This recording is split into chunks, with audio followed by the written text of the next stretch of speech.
About one. Okay, great. Have you spoken to President-elect Biden yet and congratulated him? I have not. Why not? Well, first of all, to begin with, I will just simply share with you, it's not through any ill will. It is simply a fact that, number one, most of us do not have a direct contact with Mr. Biden. And second of all, right now, we are still awaiting, and we still expect that President Trump will continue, as long as he believes there's a problem with the election, to follow his legal recourse, which he has every right to do and which he owes his followers. But in the meantime, most of us have been focusing on Georgia, and right now we absolutely have to have Georgia in our win column if we want to continue to maintain some sense of balance within and a stopgap for the American people that may have real concerns about a very radical and left-leaning agenda. Are you worried that by not acknowledging President-elect Biden's win, that you might be fueling conspiracy theorists out there who think this election was somehow rigged? No. What we're doing is following exactly what the Founding Fathers here wanted us to do, which is to follow the rule of law. Look, these things do take time. The Founding Fathers recognized that in the first place. We'll continue to follow the law. And I think that we will be the adults in the room, but we're going to allow the president the right that he has to follow through with the courts and to make sure that he has been protected by the law and that he has every opportunity to share with his followers that he believes in the outcome. Give him time to be able to do that one way or the other. Even if it means holding up the transition? Well, with regard to the transition itself, I think they should be able to work out an issue between them to allow certain parts of it to move forward. I'm not going to second guess them in terms of what they're doing right now, but most certainly I think things will change over the next few days. Have you seen any evidence of fraud yet?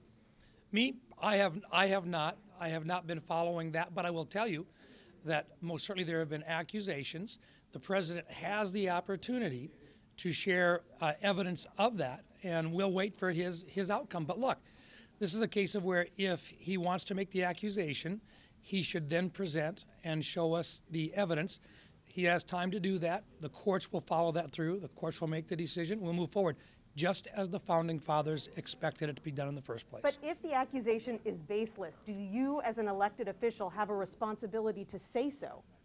The courts have the responsibility to make that determination. We will allow the courts to do their work. Senator Rounds, Yeah. on the transition you mentioned, do you think that GSA should release the funding and, give the stamp of approval for the transition to move forward at this point? We learned last night that this was the case. Most certainly, I'm not going to second guess them right now, but it is something that we'll look at.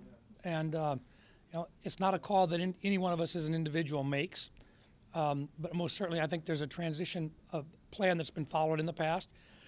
In this particular case, she's indicated that once there is an outcome on the election, she'll move forward with it. I understand her concern, but that's not up for us to make that call. Senator Rounds, with the vaccine news that came out, do you see a bigger COVID package coming out or a smaller one? How do you see it? Good question. Right now, look, what we really want is a package which is an appropriation and not one that establishes new policy. And we'll find out whether or not the Speaker has an interest in actually pursuing something based upon whether or not she's looking more at making policy changes or if she's interested in items that are specifically trying to address the pandemic itself. I think Republicans, once again, are in favor of additional help through the PPP program. I think we're also very interested in finding a path forward with regard to unemployment. Most certainly we want to help individuals regarding the hospitals and the cost for them, the cost for schools and so forth. We're very interested in all of that. What we don't want to do is to make new public policy regarding additional funds for federal funding of abortion, which is something that the Speaker has continued to push within this. And once she makes those changes and she comes back to an appropriations process, I think the negotiations will move much quicker. What can Thanks. the Senate get done if there is a Democratic president and a Republican Senate? I think the American people recognize that there are a number of very radical issues that were suggested by the Democrat Party during this last election cycle. People in the upper Midwest, people in South Dakota can't live with the new waters of the U.S. The Green New Deal simply would be a disaster. The Senate is that stopgap that says this has got to be something that can stand the test of time. Republicans and Democrats can work together in a bipartisan basis, but it will take everybody to give a little bit. But it also means that those radical items that were on their agenda have to be stopped. Unless we win Georgia and we control the United States Senate, there is no stopgap to protect the American public against those radical ideas. And if President Biden is, or if it is a President Biden, then he'll have a real mess on his hands if he's got to deal with the far left that says there's no reason for him not to move forward. I better go. I better roll.